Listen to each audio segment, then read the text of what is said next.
আপনারা সবাই কেমন আছেন? আশা করি সকলেই ভালো আছেন। আজকে আরও একটা নতুন ভিডিও নিয়ে হাজির আছে। তাহলে কথা না বাড়িয়ে শুরু করা যাক। এখানে আমি মরিচ, রসুন, পেঁয়াজ কেটে নিয়েছি। এখানে আছে দারুচিনি, এলাচ ও তেজপাতা। আমি ভুনা খিচুড়ি রান্নার জন্য 3 পোয়া চাউল ও 1 পোয়া ডাউল। এর জন্য এখানে আমার লাগবে পেঁয়াজ, আদা, রসুন, ধনিয়া, জিরা, এগুলো সব 2 চা চামচ করে, হলুদ 1 চা চামচ, লবণ পরিমাণ মতো। কড়াইটা গরম হয়ে গিয়েছে। এবার এতে আমি পরিমাণ মতো সরিষার তেল দিয়ে দেব। আমি এখানে সরিষার তেল ব্যবহার করছি, আপনারা চাইলে অন্য তেলও ব্যবহার করতে পারেন। তেলটা গরম হয়ে গিয়েছে। এতে এবার আমি আস্ত জিরা দিয়ে দিব।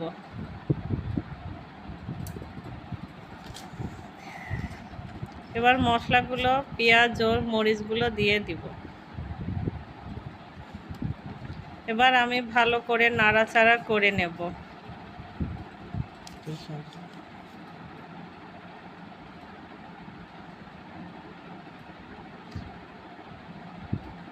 এখানে আমি চালগুলো ভালো করে ধুয়ে নিয়ে পানি ঝরিয়ে রেখেছি।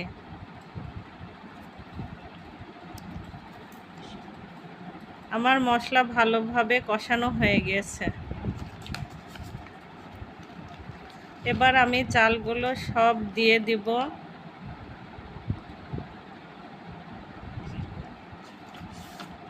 চাল ও মশলাগুলো আমি ভালো করে নাড়াচাড়া করে ভেজে নেব।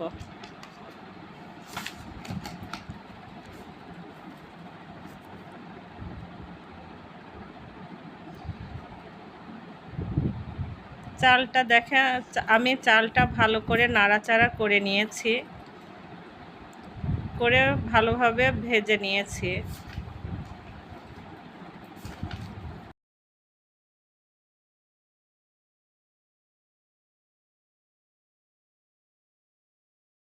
দিনে ভুনা খিচুড়ি আমার মনে হয় সবাই পছন্দ করে।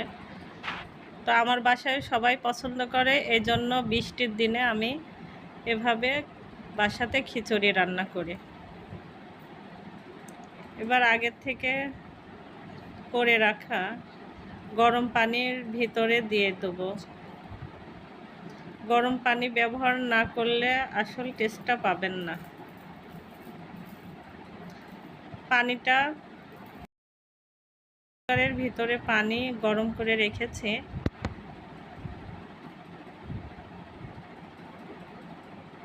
এবার আমি চাউলগুলো দিয়ে দিব। এগুলা সাবধানে দিতে হবে। যে পরিমাণে চাল ডাল নিব তার ডবল পানি দিয়ে দেব।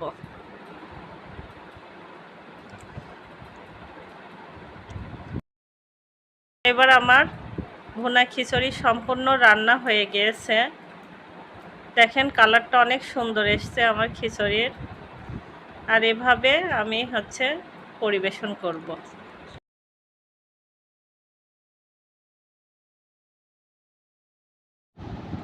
আজকে এ পর্যন্তই। আমি বিদায় নিচ্ছি। দেখা হবে অন্য কোনো রান্নাতে।